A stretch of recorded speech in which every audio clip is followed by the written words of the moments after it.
మనిషి ఊహల్లో దేవునికి చోటుందా? మనిషి ఊహల్లో దేవునికి చోటుందా అనే పాఠాన్ని మనం నేర్చుకున్నాం. వీళ్ళ భూమి మీద మానవ జన్మ దేవుని సంకల్పానుసారంగా జరిగిందన్నది మనందరికీ విదితమే. దేవుని అనాది కాల ప్రణాళికలో మనమంతా ఆయన పిల్లలుగా ఈ భూమి మీద ఉద్భవించాలన్నది దేవుని ప్రణాళిక. అదే ఎఫెసీ పత్రికలో మనం ఎన్నో పర్యాలు చదువుకున్నాం. ఎఫెసీలకు రాసిన పత్రిక ప్రారంభ అధ్యాయము 4-6 వచనాల మధ్య భాగం ఎన్నో 100 సార్లు మనం చదువుకున్నామండి. ఈ భూమి మీద మనం అంతా పుట్టడానికి దేవుడు ఎప్పటి ప్రణాళిక అంటే జగత్తు పునాది వేయబడక ముందే, అసలు ఈ భూమే లేదు, అంతకు ముందే దేవుడు మనల్ని కావాలని కోరుకున్నాడు. ఆ ప్రణాళికల్లో భాగంగానే ఈ భూమి మీద మనం అంతా కూడా ఆయా కాలాల్లో ఆదాము మొదలుకొని ఆయా తరాల్లో మనం అంతా కూడా భూమి మీద పుట్టడం అనేది జరుగుతుంది. ఆదాము మొదలుకొని ఇప్పటి వరకు ఎన్ని తరాలు గతించిపోయాయో చూడండి. ఎన్ని తరాలు అంటే మత్తయి సువార్తలో చదువుకున్నాం, 14 తరాలు 14 తరాలు 14 తరాలు అని చెప్పి. అప్పటి నుంచి మరలా ఎప్పటికి ఎన్ని తరాలు వచ్చాయి? లెక్క ఏమైనా ఉందా? లేదండి. 1500 కోట్ల సంవత్సరాలు 1800 కోట్ల సంవత్సరాలు అని సుమారుగా మనం మాట్లాడుకుంటున్నామే. ఈ కోట్ల సంవత్సరాల్లో ఎన్ని తరాలు కారగర్భంగా కలిసిపోయాయి చెప్పండి పిల్లలు. చూడండి, ఎంతమంది ఊహల్లో దేవునికి ఏ ఒక్కరైనా చోటిచ్చారా? ఇచ్చారా? లేదండి. ఆ జరిగిపోయిన తరాల్లో ఆ తరాలలో ఏ ఒక్కరూ దేవునికి చోటిచ్చిన వారిగా. ఏమండి, ప్రారంభంలో మనం చూస్తే ఆది కాండంలో నోవహు గురించి దేవుడు సాక్ష్యం ఇస్తున్నాడు. ఏమని? ఈ తరములో నీవే నా ఎదుట నీతిమంతుడుగా కనపడ్డావు.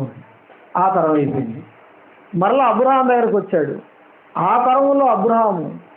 ఏమండి, ఇలా ఎంతమంది అండి?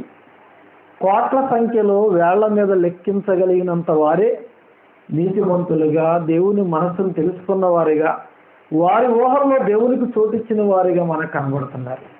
అవునా కదా? మరి ఈ తరంలో చూస్తే మరి ఎప్పటి వరకు మనం విన్నాం కదండి. ఆ తరంలో చూస్తే దావీదు దేవునికి ఇష్టానుసారంగా బ్రతికాడు. ఆయన ఊహల్లో దేవుని నింపుకున్నాడు. తప్పు చేసిన, గద్దించిన, సాక్షాత్తు రాజయుండి కూడా ప్రవక్తను చంపించే అధికారం ఉంది. నాతాను వచ్చి గద్దించాడా లేదా? రాజ్యంలో రాజుదే సర్వాధికారం. అయినా సరే తన తప్పు తాను తెలుసుకున్నాడు. మనం ఎలాంటి వాళ్ళం అంటే ఎవరైతే మనలోని తప్పులు ఎత్తుతారో వాళ్ళ మీద మనం నెగిటివ్గా ఆలోచన కలిగి ఉంటాం. దాన్ని పాజిటివ్గా మార్చుకోవడానికి ఏమాత్రం ప్రయత్నించాం. కానీ దావీదు పశ్చాత్తాపడ్డాడు. నిజమే కదా, నేను చేసిందే కదా అతను చెప్పాడని ఎవరైనా అనుకుంటారండి? ఎవరు అనుకోరు. ఆ రోజు నుంచి శత్రువుగా చూడటం ప్రారంభిస్తారండి. కానీ దావీదు ఊహల్లో దేవుడు ఉన్నాడు. అందుకే నా తప్పులను ఎత్తే వాక్యాన్ని నాకు వరంగా ఇచ్చావయ్యా, ఉపదేశాన్ని నేను సరిచేసుకునే భాగ్యాన్ని ఇచ్చావు. ఎందుకంటే నువ్వు చెప్తేనే కానీ నా తప్పు నాకు అర్థం కాలేదు. అది తెలియకముందు త్రోవ కలిగిపోయాను, తెలిసిన తర్వాత సరైన మార్గంలో నడుచుకుంటున్నాను. ఎంత గొప్ప సంగతి అండి ఇది! ఒక్క దేవుణ్ణి ఊహల్లో ఉంచుకున్న వాళ్ళకే సాధ్యం అవుతుంది. మానవ రీతి ఆలోచించిన వాళ్ళకి ఏమండి అది అంతు పట్టదనమాట. అందుకే దేవుడు ఇన్ని తరాల్లో గతించిపోయిన మనుషుల జీవితాలను ఎందుకు మనకు వ్రాయిస్తున్నాడంటే వారి ఊహల్లో దేవుని గొప్పగా ఉంచుకున్నారు. అందుకే వాళ్ళ జీవితాలను ఈరోజు మన పాఠంగా నేర్చుకుంటున్నాం. మరి నీ జీవితం, నా జీవితం ఎవరికైనా ఆదర్శప్రాయంగా ఉందా? పాఠంగా ఉందా? మీ ప్రాంతంలో నిన్ను రోల్ మోడల్గా పెట్టుకునే వాళ్ళు ఎంతమంది ఉన్నారు? మా ప్రాంతంలో నన్ను రోల్ మోడల్గా పెట్టుకునే వాళ్ళు ఎంతమంది ఉన్నారు? అంటే మన జీవితాలు దేవునిలో గొప్పగా లేవన్నమాట. మనసు నిండా దేవుని నింపుకుంటే, మన ప్రతి ఊహ దేవుడిదై ఉంటే, నువ్వు ఏ ప్రాంతంలో ఉన్నా, మారుమూల ప్రాంతంలో ఉన్నది పల్లె అయినా పట్టణమైనా మారుమూల ప్రాంతమైనా దేవుడు నిన్ను గొప్పగా చూపిస్తాడు. ఎందుకంటే కొండ మీద ఉన్న పట్టణము మరుగై ఉండ నేరదన్నాడు. నువ్వు మరుగు కాలేవు. దేవుడు గొప్పగా నిన్ను చూపిస్తాడు. పిల్లరా, అంత గొప్పగా దేవుణ్ణి మన ఊహల్లో స్థానం ఇచ్చామంటారా? లేదు కదండి. ఒకనాటి ప్రపంచాన్ని చూస్తేనండి, ఆ తరాలన్నీ కూడా దేవుని కొరకు బ్రతకకుండా కాలగర్భంలో కలిసిపోయారు. ఎవరండి దేవునికి వారి ఊహల్లో చోటిచ్చింది? వీళ్ళరా, పెళ్లి కాకముందు అప్పుడప్పుడు ఫోటోలు దిగుతూ ఉంటాం. మనం పుట్టినరోజుకో ఏదో ఫంక్షన్లో ఫోటోలు దిగుతూ ఉంటాం. ఇప్పుడంటే సెల్ ఫోన్లు వచ్చాయి. ఒకప్పుడు సెల్ ఫోన్లు ఉన్నాయా? లేవండి. అప్పుడు ఏముండేవి? జేబుల్లో పర్సులు ఉండేవి. డబ్బులు పెట్టుకోవడానికి, ఫోటోలు పెట్టుకోవడానికి పర్సులు ఉండేవి. అప్పుడు సింగిల్గా దిగిన ఫోటోలు ఉంటాయి చూసారా? హీరోలాగా పోజు పెట్టు, కళ్ళజోడు పెట్టు, క్యాప్ పెట్టు ఫోటోలు ఉండేవి. ప్రయాణ బస్సులో చూసుకుంటూ ఉన్నాడు. అబ్బా నేను అంత అందంగా ఉన్నానండి. ఆ చూసిన వెంటనే మర్చిపోవాలని చూసిన వాడికి కూడా తెలియదు. దేవుడు చెప్పాడా? ఏమండి, మనిషి ఎలా మర్చిపోతాడట? తన సహజ రూపాన్ని అద్దంలో చూసుకొని అలా వెంటనే బయటకు పోగానే మర్చిపోతాడట. రాయబడింది కదా, వాక్యంలో రాయబడింది కదండి. ఆ ఫోటోను పదే పదే చూసుకునేవాడు. నేను చిరంజీవిలాగా ఉన్నానా, ఏమండి బాలకృష్ణలాగా ఉన్నానా అని చూసుకొని గురిసిపోయాడు. ఇప్పుడు పెళ్ళి అయిపోయింది. పెళ్ళైన తర్వాత ఎవరి ఫోటో వచ్చింది? మళ్ళీ అందులోకి భార్య ఫోటో వచ్చింది. అంటే ఈ ఊహల్లో ఎవరు వచ్చారో చూడండి. ఇప్పుడు ప్రయాణంలో ఉండగా ఆ ఫోటో చూసుకుంటూ ఉండేవాడు. నా డార్లింగ్ ఎక్కడుందో, ఏం చేస్తుందని చెప్పేసి. అవునా కదా? తర్వాత పిల్లలు పుట్టారనుకోండి, అప్పుడు ఫ్యామిలీ ఫోటో వచ్చిందండి. ఫ్యామిలీ ఫోటో వచ్చింది. ఇప్పుడు పర్సు కాస్త మోట్ అయిపోయింది కదా, అందరూ అప్డేట్ అయిపోయాం కదా. ఇప్పుడు ఈ ఫోటోలన్నీ ఎక్కడికి వచ్చాయి? ఎక్కడికి వచ్చాయి? సెల్ ఫోన్లోకి వచ్చాయండి. ఏమండి, అలా లాక్ స్క్రీన్ అట్లా టచ్ చేయగానే ఏం కనపడాలి? ఏమండి, ఫ్యామిలీ ప్యాక్ అంతా కనబడిపోవాలి. ఎందులో? సెల్ ఫోన్ అండి. ఈ సెల్ ఫోన్లో ఛార్జింగ్ అయిపోయింది అనుకోండి, అప్పుడు ఎలా చూస్తావు నువ్వు ఫోటో? అప్పుడు ఎలా చూసుకుంటావు? నీ ఊహల్లో ఒకవేళ ఉన్నా ఆ రూపం నీ ముందు ప్రత్యక్షం కావాలంటే చూడగలవా? చూడలేరు కదండి. ఏమంటే మనుషుల ఊహ కొంతవరకే పని చేస్తుంది. ఏమండి, ఈ ఛార్జింగ్ అయిపోతే పోనీ ఆ ఫోన్ పాడైపోతే చూసుకునే అవకాశం లేదు. కానీ దేవుడు ప్రతి నిత్యము నిన్ను తన ఊహల్లో ఉంచుకున్నాడు. ఎంతో గొప్పగా ఊహించుకుంటున్నాడు నిన్ను. తన ఊహల్లో నిన్నుంచుకొని నీ రూపం ప్రతి నిత్యము కూడా చూసుకోవడానికి ఆయన ఎక్కడ పెట్టుకున్నాడు తెలుసా? నీ ఫోటో ఎక్కడ పెట్టుకున్నాడు ఆయన? ఆదాము మొదలుకొని ప్రస్తుతం 800 కోట్ల పై చీరుకున్న జనాభా అందరి ఫోటోలు ఎక్కడ పెట్టుకున్నాడండి ఆయన? ఎక్కడ పెట్టుకున్నాడు? చూడండి ఎక్కడ పెట్టుకున్నాడు. యెషయా గ్రంథము 49వ అధ్యాయం 15వ వచనం చూద్దాం. యెషయా గ్రంథము 49వ అధ్యాయము 15వ వచనం చదవండి ఒకసారి. దేవుడు మనల్ని ఆయన ఊహల్లో ఉంచుకొని మన రూపాన్ని ఎక్కడ పెట్టుకున్నాడో చెప్తున్నాడు చూడండి. స్త్రీ తన గర్భమును పుట్టిన బిడ్డను కరుణింపకుండా చంటి పిల్లను మరిచిపోతుందా? ఒకవేళ వారైనా మర్చిపోతారు. నేను నిన్ను మరువను. చూడు, నిన్ను మరిచిపోకుండా ఉండటానికి నీ రూపాన్ని నా అరచేతుల మీదనే నిన్ను చెక్కి ఉన్నాను. నిన్ను చెక్కి ఉన్నాను. ఏమండి, ఏ తల్లైనా తన బిడ్డను మర్చిపోతుందా? చెడ్డ బిడ్డను మర్చిపోతుందా? ఎందుకు లేరండి తల్లులు? ఏమండి, వాళ్ళకి వ్యవహారాలంటే చెవి కోసుకుంటారండి.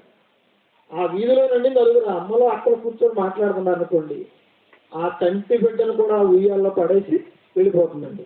ఎందుకంటే ఊళ్ళో ఉన్న పెత్తనాలన్నీ ఎవరికే కావాలి మరి. అవునా కదా? అలా మర్చిపోతారు. సొలొమోను గారి కాలంలో చూస్తే ఒక స్త్రీ ఏం చేసింది? నిద్రలో మర్చిపోయే బిడ్డ ఉన్నారనే సంగతి కూడా మర్చిపోయి ఆ బిడ్డ మీద పడితే పాపం ఊపిరి ఆడకి చచ్చిపోయాడండి. చంటి బిడ్డను మర్చిపోయిందా లేదా? స్త్రీ తన గర్భములో పుట్టిన బిడ్డను రెండు కరుణింపకుండా మర్చిపోతుందా? వారైనా మర్చిపోతారు. మర్చిపోయారు లేదా? మర్చిపోయారు. కానీ నీ రూపాన్ని మర్చిపోకుండా ఉండటానికి దేవుడు నీ రూపాన్ని ఎక్కడ చెప్పుకున్నాడట? సెల్ ఫోన్లో కాదు, పరుసులో కాదు, ఏమండి తన అరచేతిలో చెప్పుకున్నాడండి. తన అరచేతిలో చెప్పుకున్నాడు. ఏమండి, ఈ అరచేతిలో ఉన్న చర్మం వేరు, కాలిలో ఉన్న చర్మం వేరండి. అరికారులో ఉన్న చర్మం, ఈ చర్మం వేరండి. అవసరమైతే ఈ చర్మాన్ని కాస్త మనం కోసుకున్న అంత నొప్పి ఉండదండి. కానీ ఎక్కడ ఉన్న పదార్థం ఉంది చూసారా, దీనిలో ముళ్ళు కానీ మేకు కానీ ఏదైనా కూర్చుకుంటేనండి చాలా పెయిన్ అండి, చాలా నొప్పి. చూడండి, అరకాల్లో కూర్చుకుంటే ఎంత నొప్పి, చేతుల్లో కూర్చుకుంటే ఎంత నొప్పి చెప్పండి. నొప్పి ఉండదా ఉండదా? అలాంటిది మన అందరి రూపాలను దేవుడు ఈ అరచేతుల్లో చెక్కుకున్నాడు అని అంటే ఎంత నొప్పి భరించాడు ఆయన, ఎంత బాధ భరించాడు ఆయన చెప్పండి. ఎందుకు చెప్పుకున్నాడు అక్కడ? నిత్యము నీ రూపం కళ్ళ ఎదుటే ఉండాలి. ఆయన ఊహ అంతా మనమే, ఆయన మనసంతా మనమే. మరి నీ మనసు అంతా ఎక్కడ ఉంది? నీ మనసు అంతా ఎక్కడ ఉంది? ఏమంటే ఎక్కడో వెళ్ళిపోయిందట. ఎక్కడ కూర్చున్న వాళ్ళ మనసు కూడా ఎక్కడో చక్కెరలు కొడతా ఉంటుందండి. అవునా కదా? మనసు అయితే, శరీరం అయితే ఎక్కడ ఉంది, బాడీ ప్రజెంట్. కానీ మనసును లగ్నం చేశారు ఎక్కడ? ఈ మనసు ఎక్కడెక్కడ తిరుగుతుందో మీకో తెలుసు. అవునా కదా? కానీ దేవుడు మనసంతా మన మీదనే ఉందండి. ఈ సృష్టిలో పెద్ద పెద్ద గొప్ప గొప్ప ఆవిష్కరణలు ఉన్నాయి. మనకంటే ఆకారంలో బలంలో గొప్పమైన జంతువులు ఉన్నాయి. కానీ దేవుని ఆలోచన అంతా మన మీదనే కదండి. ఆయన ఊహలో మనమే ఉన్నాం, ఆయన ప్రతి ఊహలో మనమే ఉన్నాం. మరి అంత గొప్పగా నిన్ను గురించి ఆయన ఊహించుకుంటుంటే నీ ఊహలో దేవుడు ఉన్నాడా? ఉన్నాడా నీ ఊహలో దేవుడు? ఉన్నాడండి? లేదు కదండి. ఊహలు గుసగుసలాడుతున్నాయట. పాటలు రాశారు. ఏమాడుతున్నాయా? ఏమాడుతున్నాయి? దేవుని గురించిన కార్యాలు గొప్పగా చెప్పుకో, గొప్పగా చెప్పుకో. నువ్వు ఎంత చెప్పినా అది మిక్కిలి మెల్లనైనా గుసగుస శబ్దం పాటిదే. నోరు పోయి అంతగా కలిసి మనం చెప్పినా దేవుని గురించి ఇది కొంచెం మనం చెప్పింది. ఆయన గురించి చెప్పాలంటే ఇంకెన్నో గంభీరమైన కార్యాలు ఉన్నాయి. మరి వాటి గురించి వివరించగలుగుతున్నారా? ఎంతమంది చెప్పగలుగుతున్నారండి? దేవుని గురించి చెప్పే వాళ్ళు ప్రపంచంలో అతి కొద్ది మంది ఉన్నారండి. అతి కొద్ది మంది ఉన్నారు. వాళ్ళ సేఫ్టీ మనకు ముఖ్యం. ఏమంటే చెప్పేవాళ్ళు వాళ్ళే. మరి మిగతా వాళ్ళందరూ ఏం చేస్తున్నారు? మిగతా వాళ్ళందరూ ఏం చేస్తున్నారు? అందరూ తమ సొంత కార్యం చూసుకుంటున్నారు. కానీ ఎవరి ఊహల్లో దేవుడు లేడట. ఎవరి ఊహల్లో దేవుడు లేడు. అందుకే మన ఊహల్లో దేవుడు ఉండాలి. నీ ప్రతి ఊహ దేవుడిదై ఉండాలి. కానీ నీ కుటుంబానికి, నీ ఉద్యోగానికి, నీ వ్యాపారానికి, నీ పాడి పంటలకు, నీ కార్య కష్టాలకి ఏదో తక్కువ సమయం వెచ్చించాలి. అదే ఏమంటే జీవనోపాధి అన్నట్లుగా, అదే పరమావధి అన్నట్లుగా దాని కొరకు జీవితాన్ని అర్పించకూడదండి. ఎందుకు? నీకు అసలు ఊహనిచ్చిందే దేవుడు. ఏమంటే ఈ ప్రపంచంలో 84 లక్షల జీవరాశుల్లో అన్నిటికంటే ఊహాజనితుడు, బాగా ఊహించగలిగిన శక్తి కలిగిన వాడు ఎవరండి? మనిషే కదండి. జంతువులకు ఊహ ఉందా? అది ఉన్న తాత్కాలికమే. అవి మరో జీవితం గురించి ఆలోచన లేదు వాటికి. వాటికంటే గొప్పగా ఆలోచన శక్తినిచ్చింది నీకే కదండి. వాటికంటే మంచి బుద్ధినిచ్చింది నీకే. యోగు గ్రంథంలో చదువుకున్నాం కదండి. భూజంతువుల కంటే ఎక్కువ బుద్ధి కలుగజేయచ్చు, ఆకాశ పక్షుల కంటే ఎక్కువ జ్ఞానం కలుగజేయచ్చు. నన్ను సృష్టించిన దేవుడు ఎక్కడున్నాడని అనుకునేవాడు ఎవడును లేడట. ఏమండి? వాటికంటే ఎక్కువ జ్ఞానం, ఎక్కువ బుద్ధిని ఇచ్చారు కదా. మరి నిన్ను సృష్టించిన దేవుడు ఎక్కడున్నాడన్న ఊహ నీ మనసులోనికి రావాలిగా. ఉందా ఊహ? లేదండి. పక్కన పెట్టేసిన దేవుడిని. అసలు దేవుడు అంటే ఈరోజు పట్టించుకునే వాళ్ళు ఎక్కడున్నారో చెప్పండి. దేవుడు అంటే నాన్ సెన్స్ పక్కన పెట్టండి. అదంతా ట్రాష్ అంటున్నారు, అదంతా అభూత కల్పన అంటున్నారు. దేవుడు లేకుండా ఈ ప్రపంచం ఏదైనా ఉందా? ఏదైనా ఉందా? ఏమండి? ఇందాకే బస్సులో వస్తుంటేనండి కేరళ నుంచి వచ్చాడు ఒక తమ్ముడు. ఏమండి? పాలవంతులు జాబ్ చేసుకున్నాడు. ఆ తమ్ముడితో నేను డిస్కషన్ చేస్తున్నానండి. ఆ తమ్ముడు నోటి నుంచి వచ్చిన గొప్ప పదం, అన్న దేవుడు లేకుండా ఏదీ లేదు కదా అన్నాడండి. తమ్ముడు, జీవితాంతం ఇదే మాట మీద నువ్వు ఉండన్నాడు. ఏమంటే ఎంత గొప్ప సంగతి అండి. అన్నిల నోటల నుంచి ఆ మాట వస్తుందంటే, లేదా అరకొరగా తెలుసుకున్న క్రైస్తవుల నోట నుంచి ఆ మాట వచ్చిందంటే ఎంత గొప్ప సంగతి అండి. ఎప్పుడైనా మనం ఈ మాట అన్నామా? అసలు దేవుడు లేని ఏముందండి? ఇదంతా ఆయన చేసిందే కదండి. ఆయన మన ఊహల్లో ఉంచుకోకపోతే ఎలాగండి అని ఎవరన్నా అనేవారు అన్నారా? లేదు కదండి. అందుకే ఆయన మన ఊహల్లో ఉంచుకోవాలి. పిల్లల మనం పుట్టిన తర్వాత మనకు నరకం వచ్చేంత వరకు గుడి గుడి నడకలు నడుస్తాం కదా. ఆ నడక వచ్చేంత వరకు లేదా బాల్యదశ పూర్తయ్యేంత వరకు మనకు పెద్దగా ఊహలు ఉండవండి. అది ఉన్న ఎక్స్ప్రెస్ చేసే పరిస్థితి లేదు, మనకి మాట లేదు కదా. కానీ మనం ఎక్కడ పడిపోతాము అని చెప్పేసి తల్లి ఏం చేస్తుంది, ఆ వాకర్ ఉంటుంది అందులో కూర్చోబెడుతుంది. అదైనా పడిపోతుంది అని చెప్పేసి తల్లి సంరక్షణలోనే వాడు వాడుకోవాలి, అవునా కదా. లేదా 3 చక్రాలు బండిస్తాం, అది వాడు తోసుకుంటూ వెళ్ళిపోతూ ఉంటాడు, వాడి వెనకాల అర్థాత్తుగా మరలా మనం ఉంటాం కాపలాగా, ఎక్కడ పడిపోతాడని చెప్పేసి. ఎందుకు, ముందుగానే జరగబోయే ప్రమాదాన్ని నువ్వు అంచనా వేస్తున్నావు, ఎందుకంటే ఊహించే శక్తి నీకే ఉంది కాబట్టి. ఏమంటే మన ఇంట్లో గేదె ఈనింది, ఏమండి ఆ గేదె ఈనగానే ఒక అరగంట వరకు దాని తోడు ఏం చేస్తుంటే ఆ నేల మీద పరిగెత్తడానికి నడవటానికి ప్రయత్నిస్తూ ఉంటుంది. స్పీడ్గా వీధిలో పరిగెత్తూ ఉంటుందండి, ఎక్కడో వెళ్ళి టబీమని పడిపోతుంది. ఇలా ఇంత వేగంతో పరిగెత్తే నేను పడిపోతానన్న ఊహ దానికి ఉందా? లేదండి. ఉంటే ఎందుకు పరిగెత్తుంది? అందుకే నీకుంది కాబట్టి నీకు నడకొచ్చేంత వరకు తల్లిదండ్రుల సంరక్షణలో ఉండాలి. మళ్ళా నువ్వు నడుస్తుంటే ఎక్కడ పడిపోతావు అని చెప్పేసి తల్లి చెయ్యి పట్టుకొని నడిపించాలి నిన్ను. ఏమండి, నువ్వు ఆటలాడుకుంటున్నా నడుస్తున్నా నీకు హఠాత్తుగా రక్షణ అవ్వలేని కానీ తల్లిదండ్రులు ఉండాలి నీకు. మరి వాటికి ఎందుకు లేదు ఆ శక్తి, ఊహించే శక్తి? దేవుడు ఇవ్వలేదు వాటికి, నీకే ఇచ్చాడు, నీకే ఇచ్చాడు. అంటే ఆ దూడ పరిగెత్తుకుంటే తల్లి కూడా హఠాత్తుగా ఆమె పక్కన పరిగెత్తుందా? లేదు కదండి. పడిపోతానన్న సంగతి వాడికి తెలియదు, దెబ్బలు తగులుతాయన్న సంగతి వాడికి తెలియదు. కానీ మనకు తెలుసు, నిన్ను అంత ఇదిగా దేవుడు చేశాడే. నీ ఊహల్లో ఎవరున్నారు? ఎవరున్నారు నీ ఊహల్లో?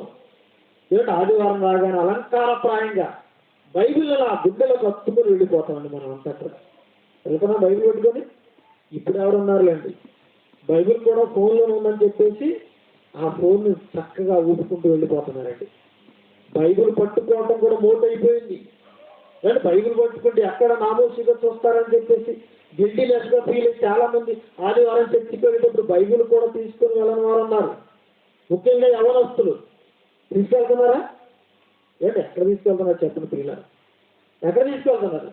అలంకారప్రాయంగా ఇలా పట్టుకొని వెళ్తున్నాం, కానీ మనం గుండెలో కత్తుకొని ఇది దేవుని గ్రంథం మన కొరకు రాశాడని పట్టుకొని అయితే వెళ్తున్నాం. కానీ నువ్వు చర్చికి వెళ్ళిన తర్వాత దైవజనులు చెప్తున్న మాటలు విన్న తర్వాత ఆ విధంగా దేవుని ఊహల్లో నువ్వు ఉంచుకుంటున్నావా? లేదండి. అది నేను చెప్తున్న మాట కాదు, దేవుడే అంటున్నాడు. చూడండి, ఎహెజ్కేలు గ్రంథం 31వ అధ్యాయం 33వ అధ్యాయం 31వ వచనం చూద్దామండి. ఎహెజ్కేలు గ్రంథం 33వ అధ్యాయం 31వ వచనం. నా జనులు రాదగిన విధముగా వారిని ఎద్దకు వచ్చి నా జనులైనట్టుగా నీ ఎదుట కూర్చుండి నీ మాటలు విందురు గాని వాటిని అనుసరించి ప్రవర్తింపరు. వారి నోటితో ఎంతో ప్రేమ కనపరుస్తారు, కానీ వారి హృదయం ఏం ఆపేక్షిస్తుందట?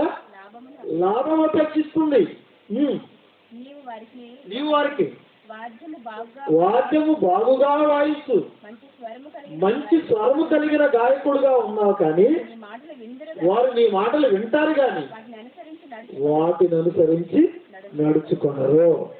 ఏమండి, అలంకారప్రాయంగా బైబిల్ పెట్టుకుని మందిరంలోకి వచ్చాగా అక్కడ దైవజనులు ఉన్నాడు కదా, ఉన్నారా లేదా? మోహన్ గారు, జోషి గారు, మహేంద్ర గారు ఉంటారు కదండి. మీ ప్రాంతంలో దైవజనులు ఉంటారు కదా.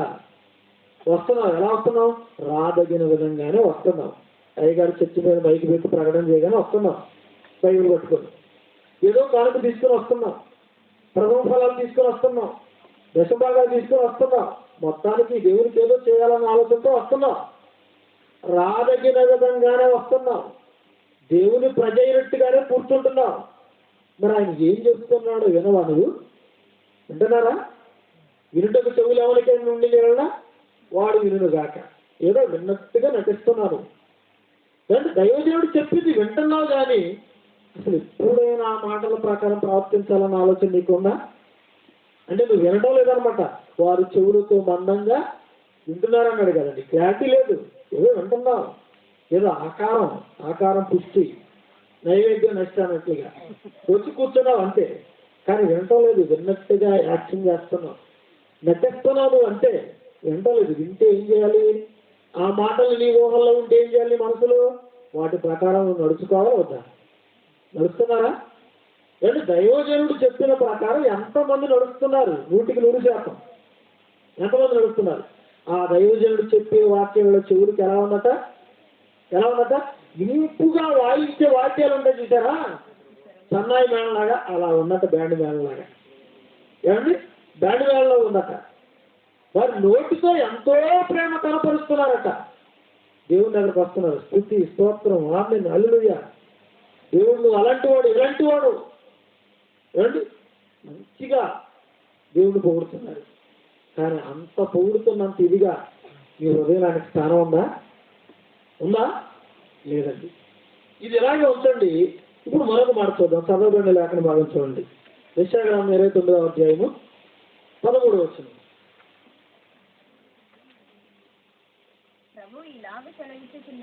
దేవుడు చెప్పింది ఎంత వాస్తవమో మరలా ఈ వచనానికి ఆ వచనం చదువుతామండి. ప్రభు ఇలా సెలవిస్తున్నాడు. ఈ ప్రజలు నోటి మాటతో నా యొద్దకు వస్తున్నారు, పెదవులతో నన్ను గణపరుస్తున్నారు, కానీ తమ హృదయం నాకు దూరం చేసుకుని ఉన్నారు. వారు నా ఎడల చూపు భయభక్తులు మానవ విధులను బట్టి వారు నేర్చుకునేవి. చూసారా? ఈ ప్రజలు ఎలా వస్తున్నారట? ఏమండి, నాకు చదువుకున్నాం కదండి, రాదగిన విధంగానే వస్తున్నారు, నా జనులైనట్టుగానే కూర్చుంటున్నారు. కానీ సేవకుడు చెప్పే మాట వారి జీవితంలో ఫలిస్తుందా? ఫలం తీసుకుని వస్తుందా? వారి హృదయం ఏం అపేక్షిస్తున్నాడు? లాభం. అయ్యో, ఆదివారం అవసరంగా వచ్చా, ఈ అయ్యగారు ఇంకా విడిచిపెట్టండి, అక్కడ పని పోతుంది, డబ్బులు పోతున్నాయి అన్న ఆలోచన తప్ప ఏమండి మనస్ఫూర్తికి వచ్చి కూర్చున్న ఆకారం అనేది కాదు కదండి. అదే చెబుతున్నాడు. నోటి మాటతో ఎంతో ప్రేమ కనపరుస్తున్నారు, నోటి మాటతో నా యొద్దకు వస్తున్నారు, పెదవులతో కనపరుస్తున్నారు, కానీ వారి హృదయం నాకు దూరం చేసుకొని ఉన్నారు. నువ్వు నోటితో ఎంత గొప్పగా పలుకుతున్నావో అంత గొప్పగా నీ హృదయంలో దేవునికి స్థానం లేదు. అందుకే మానవ విధులు నేర్చుకున్నాను, వాళ్ళు ఏం చేస్తున్నారు, వీళ్ళు ఏం చేస్తున్నారు, నేను కూడా అదే చేయాలని నువ్వు ఆలోచిస్తున్నావు తప్ప ఏమండి దేవుడు కోరుకున్న విధంగా మీ హృదయాల్లో, మీ ఊహల్లో దేవునికి ఎక్కడుందండి స్థానం? చెప్పండి, ఎక్కడుంది? ఒకవేళ ఉంటేనండి ఈ ప్రపంచం ఇలా ఉండేది కాదండి. మరో ప్రపంచాన్ని చూసేవాళ్ళం మనం. మరో ప్రపంచం ఎంతో మంది సినిమాలు తీశారు, కానీ వాళ్ళు ఏం చేయలేకపోయారు. ఈ భూమి మీదకి వచ్చిన ఒక మహానుభావుడు మరో ప్రపంచాన్ని ఈ లోకంలో సృష్టించి వెళ్ళిపోయాడండి. కాగా ఎవడైనా క్రీస్తునందు నిలవాడు మరో ప్రపంచం. ఆ ప్రపంచంలోకి మనం అడుగు పెట్టిన తర్వాత కూడా నీ ఊహల్లో దేవుడు లేకపోతే నీ పరిస్థితి ఏంటి? నీ పరిస్థితి. ఒకనాడు వచ్చారండి దేవుని దగ్గరికి, వచ్చారు. వాళ్ళు ఏం చేశారు? గొప్పగా ఏం చేయలేకపోయారు. ఏ 60 తరాల్లో ఏ ఒక్కరో దేవుని మనసులో ఉంచుకున్నారండి. ఏ ఒక్కరో మనసులో ఉంచుకున్నారు ప్రియులరా. కానీ దేవునికి స్థానం లేదట. దేవునికి స్థానం ఉంటే ఆయన ఎందుకంటే బయట ఉండి తలుపు తడుతున్నాడు అనునిత్యము? దేవుడే మన మనసులో ఉంటే ఎందుకు తలుపు తడుతున్నాడు చెప్పండి ప్రియులరా. ఏమండి, బయట ఉన్నవాడే తలుపు కొడతాడు, లోపల ఉన్నవాడు తలుపు కొడతాడా? బయట ఉన్నవాడు లోనకి వెళ్ళడానికి తలుపు తడతాడు, బయట లోన ఉన్నవాడు ఎందుకు అలా తీసుకుంటాడు, తలుపు వచ్చేస్తాడు. దేవుడు కూడా మనుషుల ఊహల్లో లేడంటది. మరి ఎక్కడున్నాడు ఆయన? బయట ఉన్నాడట. ఏం చేస్తున్నాడు చూడండి. ప్రకటన గ్రంథము 3వ అధ్యాయము 20వ వచనం చూద్దామండి. ప్రకటన గ్రంథం 3వ అధ్యాయము 20వ వచనం చూద్దామండి. ఇదిగో నేను తలుపు నద్ద నిలుచుండి తట్టుతున్నాను, ఎవడైనా నా స్వరము విని తలుపు తీసిన ఎడల నేను అతని యొద్దకు వస్తాను, అతనితో నేను నాతో కూడా అతను కలిసి ఇరువురు భోజనం చేస్తాము.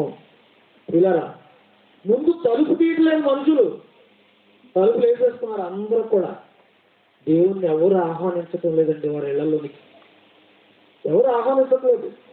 అసలు ఆయన ఊహల్లో ఉంటే కదా, అయ్యో మన దేవుడు బయట ఉన్నాడు, ఆయన మనలో తీసుకుని వద్దామన్న ఆలోచన ఉంటారికి ఏమండి? ఎవరికుందా ఆలోచన? అంటే ఏ మనిషి మనసులో కూడా దేవుడు లేడండి. అందుకే బయట ఉండి తలుపు తడుతున్నాడట. బయట ఉండి తలుపు తడుతున్నాడు అంటే ఏ మనిషి హృదయంలో చూసిన దేవునికి చోటు లేనట్టండి. ఉందా? లేదండి. ఒకనాడు ఏమండి యావత్తు ప్రపంచాన్ని సృష్టించిన సృష్టికర్త ఆయనకి చోటు ఇవ్వలేదు ఒకరోజు. ఈరోజు ఉదయంలో కూడా చూడలేదు ఆయనకి. ఎవరి ఊహల్లో దేవుడు ఉన్నాడు చెప్పండి? ఒకనాడు యేసుక్రీస్తుకి ప్రపంచం చోటు ఇచ్చిందా? ఇచ్చిందా? నక్కలకు, గొరియలు, ఆకాశ పక్షులకు నివాస స్థలాలు, గూళ్ళు ఉన్నాయి. కానీ నేను తలవాల్చడానికి కూడా నాకు చోటు ఎవరు ఇవ్వలేదయ్యా. నేను నాతో పాటు 12 మంది పరివారం. ఏమంటే మీ ఇంట్లో మీకు సరిపడా మంచాలు ఉంటాయి. ఏమంటే అవసరమైతే ఎక్స్ట్రాగా ఎవరైనా చుట్టాలు వస్తే ఒకటి ఉంటుందండి. 12 మందికి ఎవరైనా ఏర్పాటు చేస్తారా? ఎవరంటే ఆయన చేర్చుకొని చెప్పండి. అందుకే వీళ్ళు ఎవరు నన్ను పట్టించుకోలేదని ఒలీవల కొండ మీద కాపురం పెట్టాడు ఆయన. అర్థమైనా మీకు? ప్రతిరోజు కొండ దిగాలి, ప్రతి రాత్రి కొండ ఎక్కాలి. ఏమండి ఎవరంటే ఆయన చేర్చుకున్నారు? ఎవరు చేర్చుకోలేదు. ఓన్లీ ఈ రోజు ఎవరైనా దేవుడికి స్థానం ఇచ్చారంటే ఏ హృదయం చూసినా ఖాళీయే కదండి. అందుకే దేవుడు ప్రతి రాత్రి అందరి హృదయాలు చెక్ చేస్తున్నాడు. అంటే స్టెథోస్కోప్ పెట్టి కాదు, ఆయన దగ్గర పెద్ద మీటర్ ఉంది, ఏ మనిషి మనసులో వాక్యం ఉందని చెప్పేసి. మన దగ్గర పెద్ద స్కానింగ్ మిషన్ ఉంది, ఇదిగో ఇందులో పెట్టి చూస్తే ఎవడి జీవితమైన బక్క బయలైపోతుంది. అవునా కదా? ఎందుకంటే పెద్ద మిషన్ ఎక్కడ ఉంది చెప్పిన ప్రపంచంలో? ఏమండి ఇది రాయించిందే దేవుడు కదా. అందరి హృదయాలు చూస్తున్నాడండి, రోజు చూస్తున్నాడు అనునిత్యము. ఏమంటే ఉదయం నుంచి రాత్రి నిద్రకు ఉపక్రమించేంత వరకు రాత్రి కూడా నీ ఆలోచనలు కూడా స్కాన్ చేస్తున్నాడు ఆయన. ఏమండి మనం ఇప్పుడు వెళ్ళిపోతాం ఇంటికి. వెళ్ళిపోయిన తర్వాత నువ్వేం ఆలోచిస్తున్నావు, తెల్లవారు ఏం చేయాలన్నది కూడా నువ్వు ఊహించుకుంటావా? దానిని కూడా దేవుడు పసిగడుతున్నాడు. నేను హాస్పిటల్కి వెళ్ళిన తర్వాత రోగుల దగ్గరికి డాక్టర్ గారు రౌండ్స్కి వస్తాడండి. ఇంటికి వెళ్ళే ముందు వచ్చి మీరు ఎవరు నర్సులు ఉంటే మీకు అర్థమవుతుంది. ఆ నర్సుకి చెప్తూ ఉంటాడు ప్రికాషన్స్ అనమాట. ఈ రోజుకి పలానా టైం ట్యాబ్లెట్ వేయాలి, ఫ్యాన్లో కట్టాలి, ఏదో చేయాలని చెప్పి వెళ్ళిపోతూ ఉంటాడు. ఒకవేళ అర్జెంట్ పని ఉందనుకో డాక్టర్ గారికి, అంటే ఆ పేషెంట్ని సందర్శించకుండా ఇంటికి వెళ్ళిపోతాడు. డాక్టర్ అయినా ఇంటికి వెళ్ళిపోతాడేమో కానీ పేషెంట్ని చూడకుండా దేవుడు మాత్రం ప్రతి రాత్రి ఖచ్చితంగా అందరి హృదయాలను చూడటానికి వస్తున్నాడు. వస్తున్నాడు. చూడండి, కీర్తనల గ్రంథం 17వ అధ్యాయము 3వ వచనం. కీర్తనల గ్రంథము 17వ అధ్యాయము 3వ వచనం. రాత్రివేళ నీవు నన్ను దర్శించి నా హృదయమును పరిశీలించితివి, నన్ను పరిశోధించితివి, నన్ను బాగా పరిశోధించావు. నీకు ఏ దురాలోచన కూడా నా ఊహల్లో నీకు కానరాలేదు. ఎవరండి మాట అంటుంది? దావీదు గారండి. అది దావీదు గారు రాసిన కీర్తన. ఏమన్నా ఒకనాడు వాళ్ళు పాడిన పాటలే, వాళ్ళు చేసిన ప్రార్థనలే ఈరోజు కీర్తనల గ్రంథంగా మనం చదువుకుంటున్నామండి. అర్థమైందా? ప్రియులారా, ఇప్పుడు దావీదు గారు అన్నారు, రాత్రి వేళ నీవు నన్ను దర్శించావు. చెప్పారు కదండి మొదటి సందేశం. దర్శించి ఇదిగో నీ హృదయం ఎలా ఉందో, నువ్వు ఆ తప్పు చేసావు ఈ తప్పు చేసావు అంటే సరి చేసుకున్నాడు ఆయన. అర్థమైందా? దేవుడు రావటం దావీదు గారికి తెలిసిందా, మనకు కూడా తెలుస్తుందా? దావీదు గారి హృదయాన్ని దర్శించారా, మన హృదయాన్ని కూడా దర్శిస్తున్నాడా? ఏమండి మన హృదయాన్ని కూడా దర్శిస్తున్నాడా? కేవలం దావీదు అక్కడ దర్శిస్తున్నాడా? భూమి మీద ఉన్న 800 కోట్ల పైచిలుకు హృదయాలన్నింటినీ కూడా దేవుడు ఏం చేస్తున్నాడు? దర్శిస్తున్నాడండి. మనకు తెలియదు. మరి దావీదుకి ఎలా తెలిసింది? దేవుని ఉద్దేశాలంటూ పసిగట్టాడు ఆయన. ఎందుకంటే నువ్వు తెలుసుకునే ఆలోచన నీకు లేదు కాబట్టి నీకు తెలియటం లేదు. ఆలోచిస్తే నీకు అర్థమవుతాయి. ఆలోచించడం వల్ల ఏం పడుతుందన్నాడు? తేట పడుతుంది అన్నాడు. ఆలోచిస్తే తేట పడుతుంది ప్రతి సంగతి కూడా. నీ దగ్గర కూడా వస్తున్నాడు ఆయన. నీ హృదయములోనికి పొంగి చూశాడు. ఏమున్నాయి మన హృదయంలో? శరీర కార్యములు స్పష్టమై ఉన్నవి. అదే మనలో ఉన్నవన్నీ కూడా.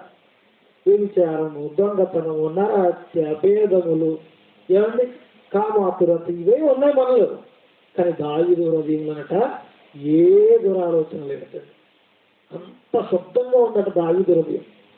అందుకే దావీదు, దేవా నా యందు శుద్ధ హృదయము కలుగజేయమన్నాడండి. కలుగజేయన్నాడు. మరి దావీదు హృదయంలో లేని దురాలోచనలు నీళ్ళు ఎందుకు వచ్చాయి? మళ్ళీ ఎందుకు వచ్చాయి? ఏదో ఈ కళ్ళున్నాయి కదండి, ఈ శరీరం ఉంది కదా, జీవపడంగా ఉంది కదా, వీటన్నిటికీ మనం లోనైపోయాం.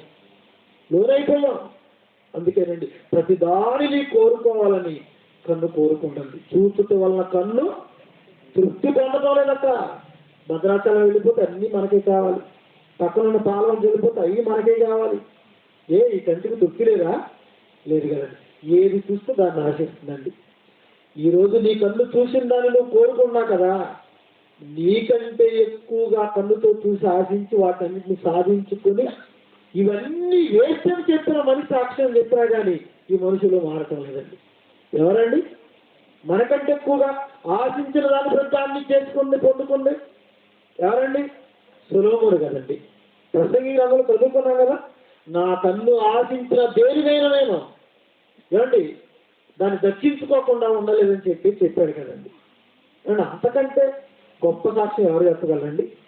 అసలు ఈ లోకాన్ని అమితంగా అనుభవించిన వాళ్ళు సొలొమోను కంటే ఎక్కువ అనిపించిన వాళ్ళు ఎవరైనా ఉన్నారా? ఎవరైనా ఉన్నారా? తన కొరకు ఉద్యానవనాలే పార్కులే కట్టించుకున్నాడట, సరస్సులు తవ్వించుకున్నాడట, ఏనాడే ఉద్యానవనాలు కట్టించుకున్నాడట. ఇష్టం వచ్చిన మనసుకు నచ్చిన ప్రతి స్త్రీని కూడా ఆయన చేసుకున్నాడు కదండి. అంతకంటే ఎక్కువ అనిపించిన వాళ్ళు ఎవరన్నా ప్రపంచంలో? ఆయనే చెబుతున్నాడు చివరికి, వేస్ట్ వేస్ట్ వేస్ట్ అంతా వేస్ట్, వ్యర్థం వ్యర్థం వ్యర్థం సమస్తము వ్యర్థం. ఆయన వేస్ట్ వేస్ట్ వేస్ట్ అంటే ఇప్పుడు మనం అన్నాం అదే మాకు టేస్ట్ టేస్ట్ టేస్ట్ అనుకుంటున్నాడు. అవునా కదా? అంటే చాలా మంది మైక్ ముందు నిలబడి మైక్ టెస్టింగ్ అంటానికి మైక్ టేస్టింగ్ అంటున్నాడు ఆవిడ. అంటే మైక్ తింటున్నాడా? చెప్పండి. అంటే ఆయన వేస్ట్ అంటే మనం ఏమనుకుంటున్నాం? టేస్ట్ అనుకుంటున్నాం. అందుకే ఆయనలాగా ఆలోచిస్తే నీకు ప్రతిదీ అర్థం అవుతుంది. అప్పుడు నువ్వు కూడా వ్యర్థం వ్యర్థం సమస్తం అంతా వ్యర్థం అనుకుంటావు. అంత అనుభవించిన ఆయనే చెప్తున్నాడు. ఏమని చెప్తున్నాడు? ప్రసంగి గ్రంథం 11వ అధ్యాయం 9వ వచనం. మనుషుల ఊహల్లో దేవుడు దూరం పెట్టిన వాళ్ళని చూసారా?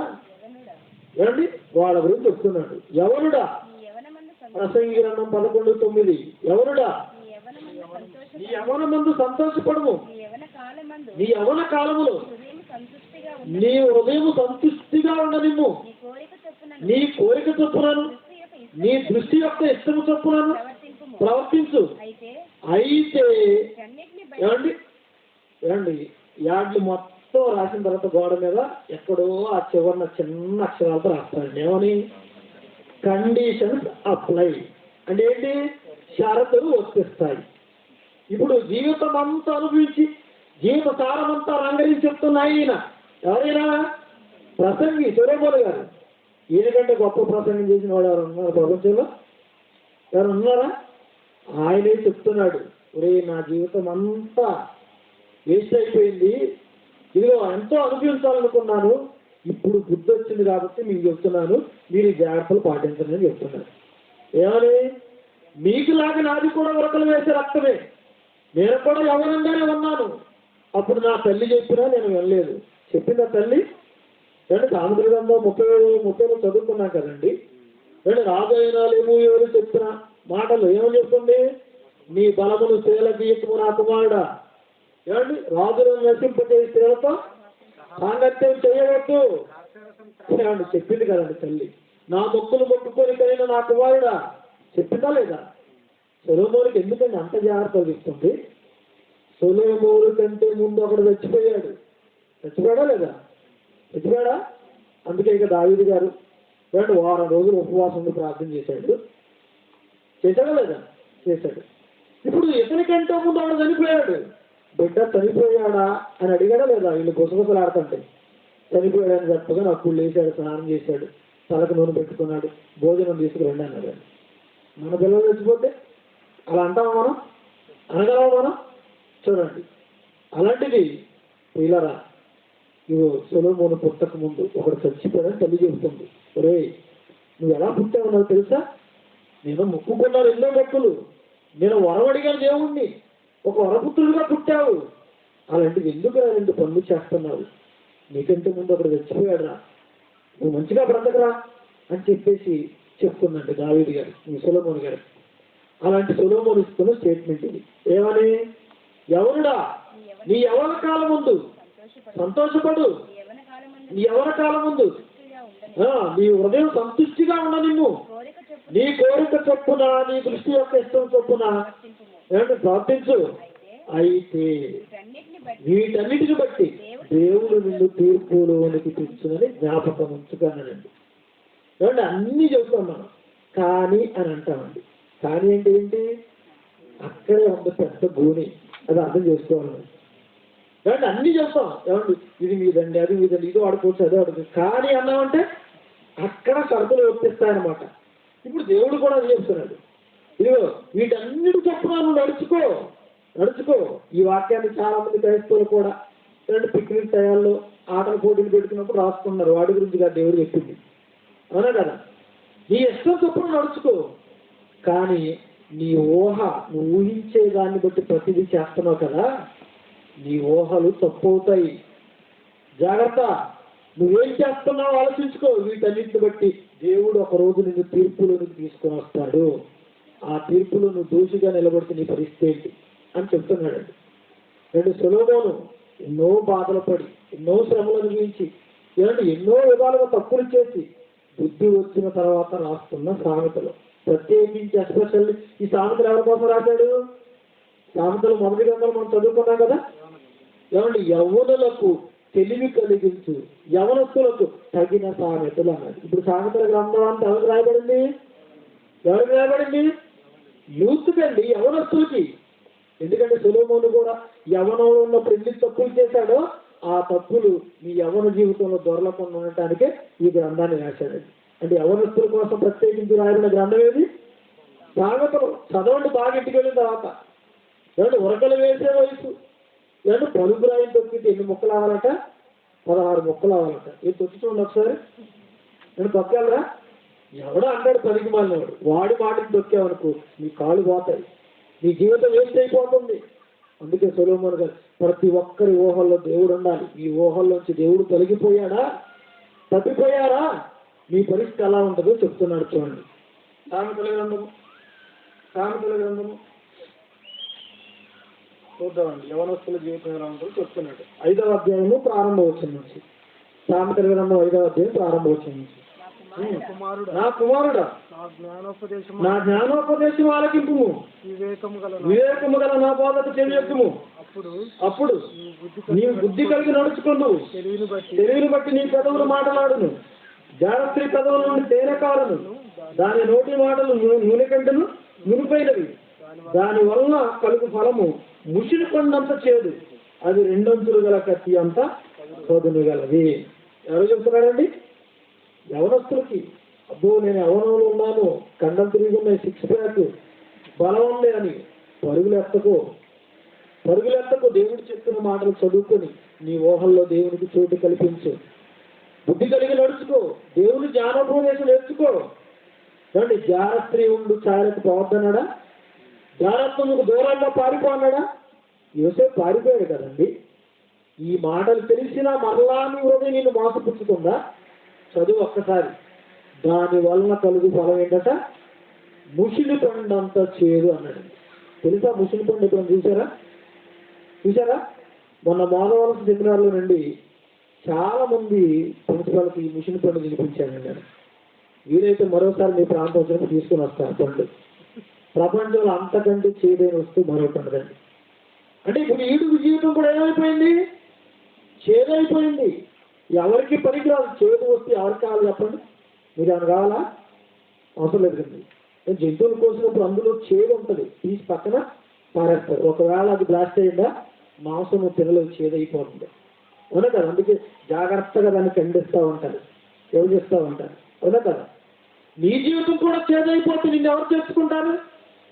రండి, ప్రభుత్వ ఆసుపత్రుల మీద, వీధి గోడల మీద రాస్తున్నారు. ఏమని? ఎయిడ్స్ రోగస్తులతో మీరు ఎలా ఉండాలంటే కలిసిమెలిసి ఉండండి, కలిసి తినొచ్చు, కలిసి ఆటలాడవచ్చు, షేక్ హ్యాండ్ ఇవ్వచ్చు, ఏం పర్వాలేదని చెప్తున్నారండి. మీ వీధిలో ఎవరికైనా ఎయిడ్స్ వచ్చిందనుకోండి, వాళ్ళ ఇంటికి వెళ్తారా మీరు? ఆ పిల్లల్ని ఆ పక్క పంపిస్తారా? పంపించండి. మరి వీళ్ళేంటి అలా చెప్తున్నారు? వాడి జీవితం చేదైపోయింది అయ్యా, వాడి దగ్గరికి ఎలా వెళ్తారు? వాడే చేసుకున్నాడు. ఎందుకంటే చేతులారా చేసుకున్నది కదా. ఉపదేశం ఎవరు చెప్తూ ఉంటారండి? ఉన్నారు కదా. అంటే ఉపదేశం వచ్చిన తర్వాత దారిలోకి వచ్చాడు, ముందు ఏమైపోయాడు? దారి తొలగిపోయాడట. అదే చెప్తున్నాడు చూడండి, అదే చెప్తున్నాం. మళ్ళా 8వ వచనం చదువుతామండి. 8వ వచనం నుంచి, జారస్త్రీ ఉండు ఛాయకు పోక నీ మార్గము దానికి దూరంగా చేసుకును, దాని ఇంటి వాకిటి దగ్గరకు వెళ్ళకము, వెళ్ళిన ఏళ్ళ పరులకు నీ యవన బలమును, క్రూరులకు నీ జీవిత కాలం ఇచ్చివేతువు, నీ ఆస్తి వల్ల పరువు తృప్తి పొందుదురు, నీ కష్టాజీతం అన్ని నీళ్ళు చేరును, తొలుత నీ మాంసమును నీ శరీరము క్షీణించినప్పుడు అయ్యో ఉపదేశము నేను ఎట్లు త్రోసి వేసుకుని, నా హృదయపు గద్దింపు నేను ఎట్లు తృణీకరించను, నా బోధకుల మాట నేను వినకపోతుంది, నా ఉపదేశకులకు నేను చేయగలేదు. తప్పు చేయకముందు ప్రతి మనిషి పరిస్థితి ఇంతేనండి. చెప్తున్నాడు కదా, వెళ్ళకురా వెళ్ళకురా వెళ్ళకురా. ఒకడు అన్నాడండి, ఏమండి తిరుగుతా ఎయిడ్స్ వచ్చేదా తిరుగుతా. ఎయిడ్స్ వస్తున్నారంటే మూఢనమ్మకం అంటున్నాడండి. అది మూఢనమ్మకమా? ఏమంటే అంటువ్యాధి. ఏమంటే అలా తిరిగిన వాడికి ఎయిడ్స్ రాక ఏమవుతుందండి? ఒకప్పుడు స్లోగన్స్ రాశారు, పులి రాజాకి ఎయిడ్స్ వస్తుందా. నువ్వు పులి రాజావైనా సింహరాజావైనా వెళ్ళి చూడు వస్తుందో లేదో. ఎంతమంది జీవితం చేదైపోయిందో చూడు ఒకసారి. అప్పుడు హాస్పిటల్ ఉంటాడు చూసారా, అప్పుడు పిలుస్తా ఉంటాడండి తెల్ల బట్టలు కట్టుకొని, సంఖలో బ్యాగ్ తగిలించుకొని అయ్యగారు వస్తారు కదా. అప్పుడు మాటలు కూడా ఉండవు, సైగలే. పిలవండి, తల మీద చేయబెట్టి ప్రార్థన చేయించండి, పిలవండి. అప్పుడు మాటలు ఉండవండి, అంత ప్రాంప్టింగే. చూడండి ప్రియులారా, ఏమండి ఆ పాస్టర్ గారే నీ ఇంటి ముందుకు వచ్చి నీ ఇంటి పక్కన చర్చిలో వాక్యం చెప్తున్నాడు, విన్నావా? నీ ఊహలో దేవుడు ఉన్నాడా? లేడు. ఏంటి పాస్టర్ గారు విసిగిస్తున్నాడు అనుకున్నావు ఆ రోజు. వెళ్ళావు నీ ఇష్టం చొప్పున, నీ దృష్టి యొక్క ఇష్టం చొప్పున, నీ కోరిక చొప్పున నడుచుకున్నావు, తిరిగావు, నీ జీవితం చేదైపోయింది. ఇప్పుడు బుద్ధి వచ్చింది. ఆ రోజు మా ఊర్లో అయ్యగారు చెప్పిన ఉపదేశం నేను ఎట్లు తృణీకరించాను. నా హృదయం గద్దిస్తానే ఉంది, ఒరే వెళ్ళకరా అక్కడికి, వెళ్ళకరా వెళ్ళకరా అని చెప్తానే ఉంది. అయినా సరే నేను వినలేదని అప్పుడు బుద్ధి వచ్చిందటండి. అప్పుడు తెలివి వస్తట. ఇలా ఇలాంటి వాళ్ళ గురించి సొలొమోను గారు ఏమంటే అంత అనుభవించి రాస్తున్నాడు. ఈయన ఒకప్పుడు అలా వెళ్ళిన వాడే. వెళ్ళాడా లేదా? ఎంతమంది దగ్గరికి వెళ్ళాడు? 1000 మంది దగ్గరికి వెళ్ళాడండి. అందుకే ఆయనకి తెలివి వచ్చింది, బుద్ధి వచ్చింది, జ్ఞానం వచ్చింది. ఇప్పుడు రాస్తున్నాడు ఏమని, 1000 మంది పురుషుల్లో నేను ఒకడు చూశాను కానీ అదే 1000 మంది స్త్రీలలో నేను ఒక్కరిని కూడా చూడలేదు అన్నాడు. అంటే ఈ 1000 మంది నిడిచికెళ్ళిపోయింది, ఈ 1000 మందే కదా నిడిచికెళ్ళిపోయారు. 1000 మందిలో ఒక్క స్త్రీ కూడా గుణం ఉన్న భార్య దొరకలేదట, ధనం ఉన్న భార్య దొరికాయండి. ఫరో కుమార్తెనే చేసుకున్నాడు. ధనం వచ్చిందా? వచ్చింది. ఏమంటే ఆ రోజుల్లో ఉన్న శత్రురాజులు అందరూ కూడా కప్పం చెల్లించారు. డబ్బు అయితే బాగుంది. ఏమండి ఈయన పరిపాలన అసలు వెండి ఎన్నికకే రాలేదట, అంతా బంగారంతోనే, బంగారం తాళు చేయించాడు. ఏమండి చూడండి, అలాంటి వాడు 1000 మందిని అనుభవించిన తర్వాత ఇదంతయు వినిన తర్వాత తేలిన ఫలితార్థం ఇదే రిజల్ట్ చెప్తున్నాడు. ఏమని చెప్తున్నాడు? ఇదిగో 1000 మంది స్త్రీల్లో నేను ఒక్కదాన్ని కూడా చూడలేదురా. గుణం కలిగిన దాన్ని, ధనం కలిగిన వాళ్ళు చూశాను. అందుకే పెళ్లి సంబంధాలు చూసేప్పుడు ఏమంటారండి, అటు 7 తరాలు ఇది 7 తరాలు, 7 జతలు చెప్పులు అరిగిపోయినా పర్వాలేదట. ఎందుకు? గుణం ఉన్న అమ్మాయిని చేసుకోవాలి, అప్పుడు ఇల్లు బాగుంటుంది. గుణం లేకపోతే చెప్పండి. అందుకే రాశాడండి ఏమని, 31:10 అనుకుంటా. ఏమని రాశాడు? గుణవతి అయిన భార్య దొరుకుట అరుదు, ఒకవేళ అలాంటి దొరికితే ముత్యము కంటే ఏమంటే అమూల్యమైనది అన్నాడు. అమూల్యమైనది.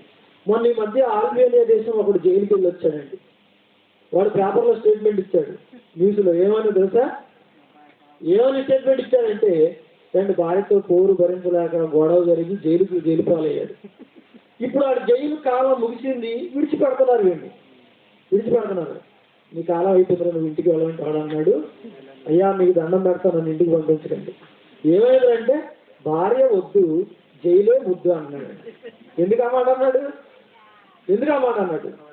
ఎందుకంటే గుణం లేదు కదండి ఆడికి. రోజు పోరే. ఏమంటే బయటకు వెళ్ళొస్తాం, ఏమండి పలానా వస్తువు కొనుక్కోండి, మర్చిపోయాం, లేదా డబ్బులు ఉన్నాయో లేదు తెలియదు. ఇంటికి రాగానే నేను చెప్పాను, మొన్న చెప్పాను, ఈరోజు కూడా తీసుకురాలేదన్నారు అనుకోండి, ఇక వాడు ఇంటికి ఎందుకు వచ్చానో బయటకు వెళ్ళిపోతే బాగుండు అనుకుంటాడు కదండి. ఏమండి అనుకుంటారు కదా పిల్లల. అలాంటి వాడికి రోజు నరకమే కదండి. అందుకే దేవుడు చెప్తున్నాడు, భార్యతో పోరు ఎలా ఉంటుంది తెలుసా? గయ్యాళి అయిన భార్యతో పోరు ఎలా ఉంటుంది తెలుసా? ముసురు జనమున ఎడతెగక కారు నీళ్ల వంటిది అన్నాడండి. ముసురు పట్టింది అనుకోండి, ఇక ఏ పని బయటకు వెళ్తాం మనం, అలా డ్రాప్స్ కొడుతూనే ఉంటాయి, ఏ పని చేసుకోవడానికి కావాలి. అదే పెద్ద వర్షం వచ్చే వెళ్ళిపోతాం మనం. ఇదిగో ఈ భార్యతో పోరు కూడా ఎలాగే ఉంటుందట. ఆ తగాద ఆరదు. ఏమంటే రోజు ఈ తెగదు ముడిపడదు. అందుకే వాడికి అన్నాడండి ఏమని, అయ్యా నా భార్య నాకు వద్దయ్యా, నన్ను దయచేసి జైల్లోనే పెట్టండి. అలాంటి వాళ్ళని ఒకవేళ బయటికి పంపించినా మరలా వచ్చి జైలుకి వస్తాడు. ఎందుకు ఇక్కడే బాగుంది, నేను సమయానికి కాస్త ముద్దపడేస్తున్నారు. ఇంట్లో మనశ్శాంతి లేదు కదండి, మనశ్శాంతి లేదు కదా. సమాధానం లేని చోట ఎద్దు మాంసంతో భోజనం చేసేదంటే ఆకుకూరలతో తినడం మేలన్నాడు కదండి, మేలన్నాడు కదా. ఇంటికి వస్తే పోరు. సొలొమోను పరిస్థితి కూడా అంతేనండి. ఈ కొండ మీద దేవుడు గుడి కట్టాడు, ఆ కొండ మీద భార్యల మాట విని అక్కడ వేరే గుడి కట్టాడు. కట్టడమే కాదండి, ఈయనే దగ్గరుండి ఏం చేస్తున్నాడు, ధూపం వేస్తున్నాడండి. మరి అలాంటి వాడు చెప్పిన మాటలు వినకపోతే ఎలాగండి? అందుకే రాయించాడండి. అందుకే యవనస్తులారా మాట వినండి, మీ ఊహల్లో దేవుడికి చోటివ్వండి. బలం ఉంది కదా, ఓపిక ఉంది కదా, సత్తు ఉంది కానీ ఇష్టానుసారంగా నడుచుకోకండి. అయితే వీటన్నిటిని బట్టి తీర్పులోనికి వచ్చునని జ్ఞాపకం చేసుకో. ఈ మనసులో చోటివ్వు. రండి, భార్యను చేసుకున్న భార్య భార్య భార్యను తిరక్కో. రండి, దేవుడికి ఊహల్లో చోటు ఇవ్వండి. అదే చెప్తున్నాను. లూకాసు వార్త 14వ అధ్యాయం 15వ వచనం చూద్దామండి. లూకాసు వార్త 14వ అధ్యాయం 15వ వచనం. ఆయన కూడా భోజన పంక్తిని కూర్చుంటున్న వారిలో ఒకడు ఈ మాటలు విని దేవుని రాజ్యంలో భోజనము చేయవాడు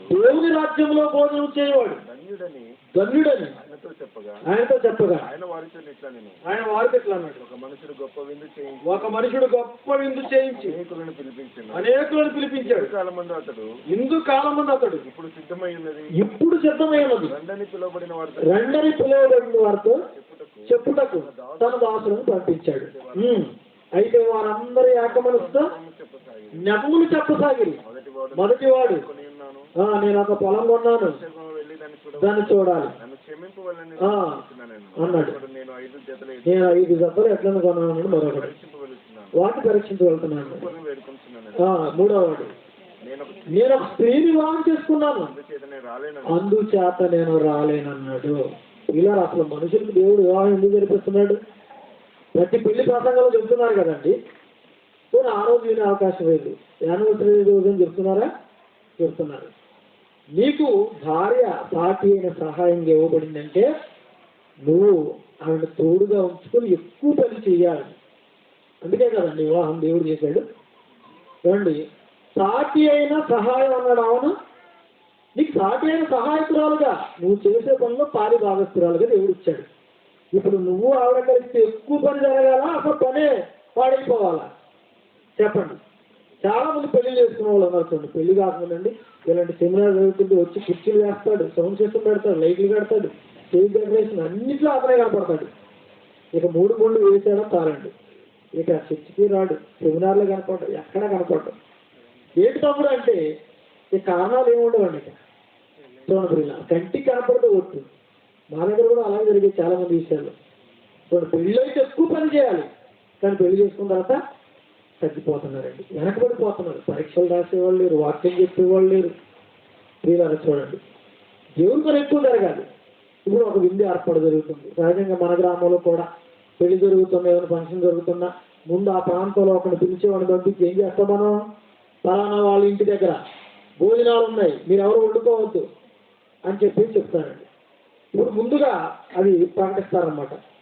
మీరు సిద్ధంగా ఉండండి, మరలా వస్తామని చెప్తానంటాడు. ఇప్పుడు వంటలన్నీ అయిపోయిన తర్వాత ఏం చేస్తాడు, ఇప్పుడు భోజనాలు రెడీగా ఉన్నాయి, మీరు అందరూ వచ్చి భోజనాలు చేయండి అని పిలుస్తాడు. అంటే 2 సార్లు పిలిపెడతాడు అనమాట. ఇప్పుడు దేవుడు కూడా తన రాజ్యంలో గొప్ప విందు చేయించాడట.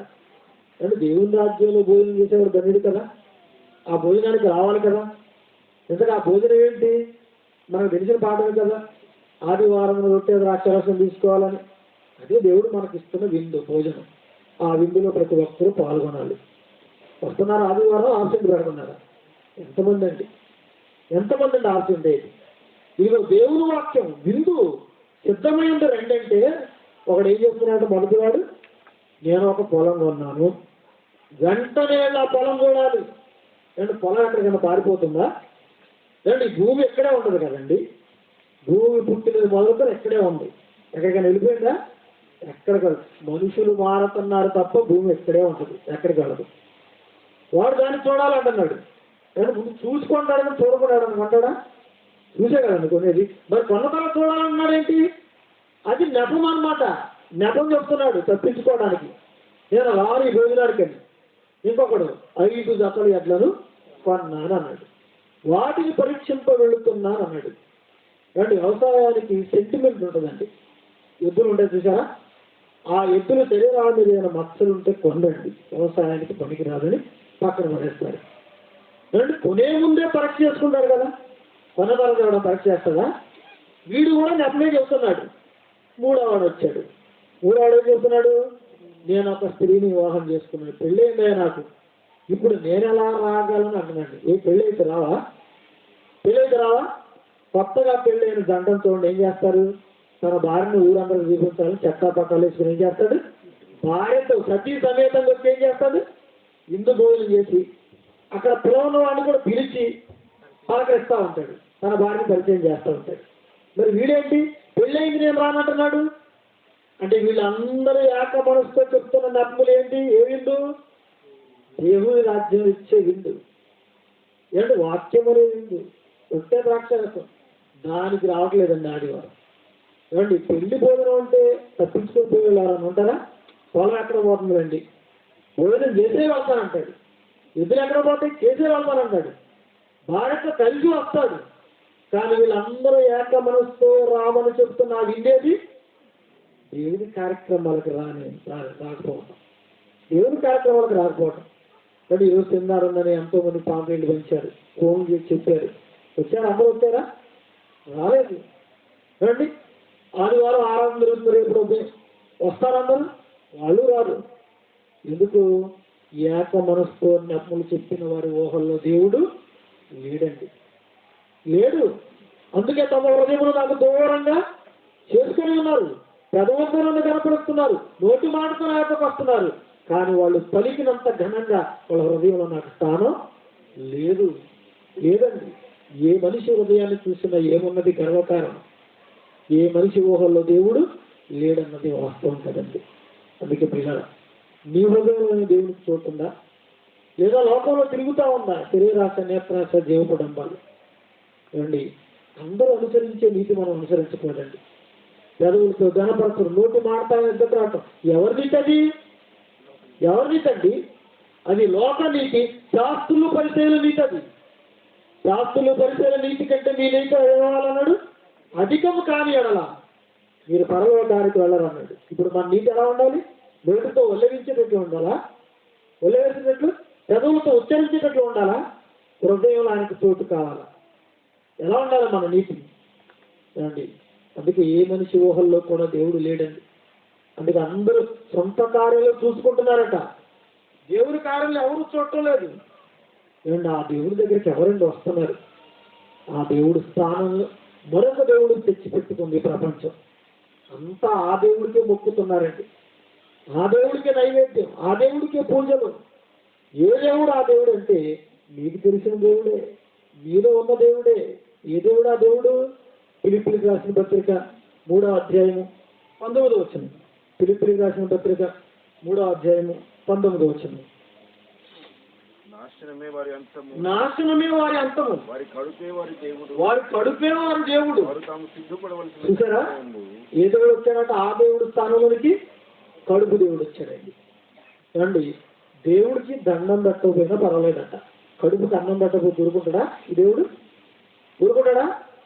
ఏమండి రాత్రి తిని పడేసిన గిన్నెలన్నీ అలా పడేస్తాం తప్పులో. ఇక తెల్లవారుగా ఏమవుతుంది? ఆ దేవుడికి పూజ ప్రారంభం. ఊరుకుంటాడు ఆ దేవుడు? లే స్కూల్కి వెళ్ళాలి, డ్యూటీకి వెళ్ళాలి, ఉద్యోగానికి వెళ్ళాలి, పనికి వెళ్ళాలి, ఇంకా చూస్తారండి, లే రెడీ చేయి, పూజ ప్రారంభమైంది. ఏమంటే అమ్మగారు ఇంబారు తీసుకొని గిన్నెలు దొంగతూ ఉంటుంది, ఏమంటే పూజ ప్రారంభమైంది. ఈవిడ ఇంబార్తో దొంగతూ ఉంటుంది, ఈయనేమో బ్రష్ తీసుకొని పొడి దొంగతూ ఉంటాడు. ఎందుకు? పూజ. పూలే ఈ దేవుడిని శాంతిపరిచాము, నెమ్మదిపరిచాము, అమ్మయ్య అనుకోవడానికి లేదు. మరలా మధ్యాహ్నం 12-1 గంట కాగానే రా తీసుకురా పెట్టు అంటాడు ఈ దేవుడు లంచ్. ఓన్లీ ఎంత అయిపోయింది అనుకోవడానికి ఉందా? రాత్రి డిన్నర్ రా తీసుకురా పెట్టు. ఏమండి అగ్గిరిగుండం అండి, అంత వేసినా ఏమండి మాడిపోతూ ఉంటుంది, మసిపోతూ ఉంటుంది. ఏమండి ఈ దేవుణ్ణి సంతోషపరిచిన వాళ్ళు ఎవరైనా ఉన్నారా ప్రపంచంలో? ఎవరైనా ఉన్నారా? ఎవరు లేరండి. అందుకే ఆ దేవుడి స్థానంలో ఈ దేవుడు తెచ్చిపెట్టుకున్నారు. ఈ దేవుడికి జీవితం అంతా ఊడిగం చేస్తున్నారు. ఇదే మాయలో వాళ్ళ జీవితాలను అంతా ముందుంచుకుంటున్నారు. మరి ఈ దేవుడిని ఇచ్చిన ఆ దేవుడి పరిస్థితి ఏంటి? ఇప్పుడు నన్ను ఆలోచించావా? దీనికోసమే నాన్న యాగి చేస్తున్నాడు కదండి. ఏమండి, కూలివాడు మొదలుకొని కోటీశ్వరుడు వరకు, అడుక్కునేవాడు మొదలుకొని, ఏమండి అంతర్జాతీయ కేంద్రంలో కూర్చున్నవాడి వరకు, ప్రపంచంలో అందరికంటే పెద్ద పోస్ట్ అండి, ఐక్యరాజ్య సమితిలో కూర్చున్న కార్యదర్శి అండి. వాడు కూడా దేవుని కొరకు దేని కొరకు పని చేస్తున్నాడు? వాడు కూడా దేవుని కొరకు, ఇదిగో ఈ దేవుడి కొరకే కదండి. ప్రతి వాడు దీని కొరకే పని చేస్తున్నాడు. ఏమండి, ఆ దేవుని స్థానం ఆక్రమించిన ఈ దేవుడు మాయ. ఎప్పుడైనా అర్థం చేసుకున్నారా? మీరు అర్థం చేసుకున్నారా? ఎవరు అర్థం చేసుకోకే.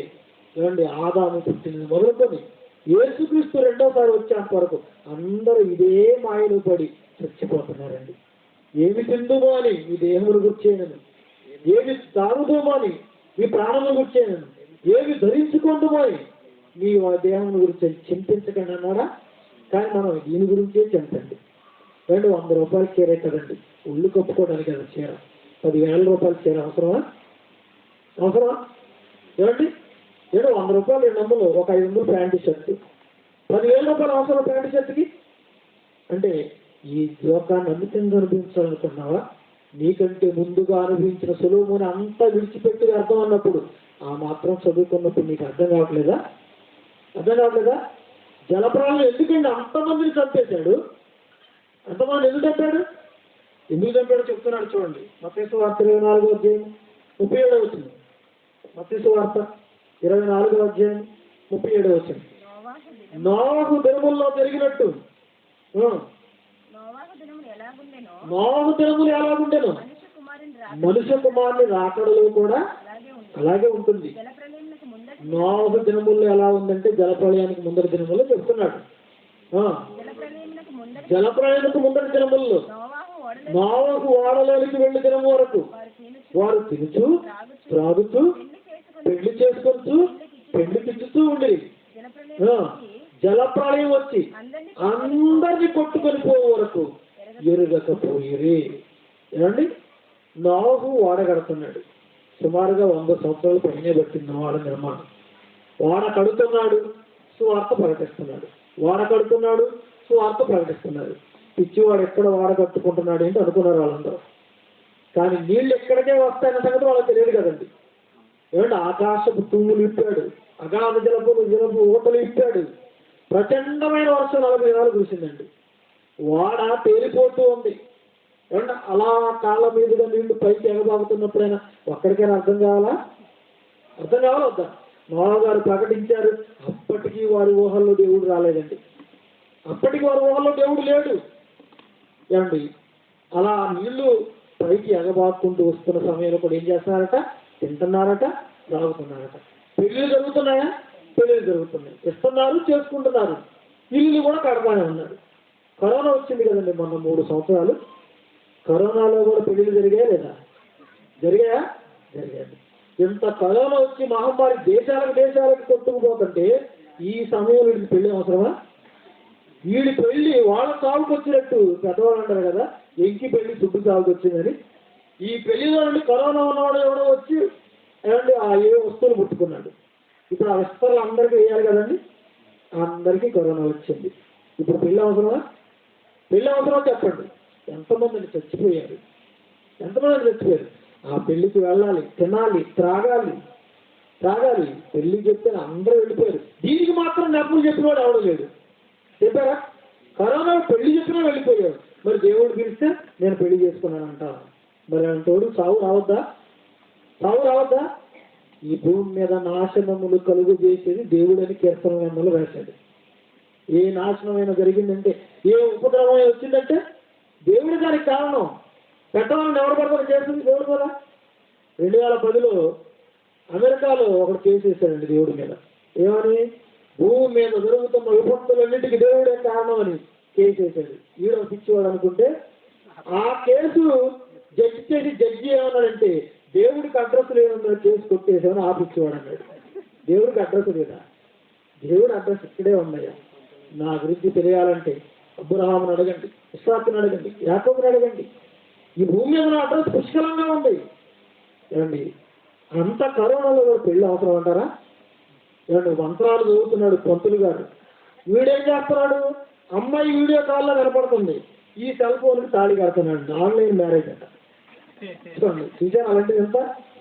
ఏమంటే కాపురం అయితే తాళి అయితే మరి సెల్ ఫోన్ కట్టాడు. మరి కాపురం ఎవరు చేస్తాడు? సెల్ ఫోన్లో చేస్తాడా? చెప్పండి. బుర్రాబుద్ధి అని ఉందా? వాళ్ళ ఊహల్లో దేవునికి చోటు లేదండి. ఊహల్లో దేవునికి చోటు లేదు. అందుకే జలప్రళయం వచ్చి అందరినీ కొట్టుకొని పోయే వరకు ఎరగలేదట.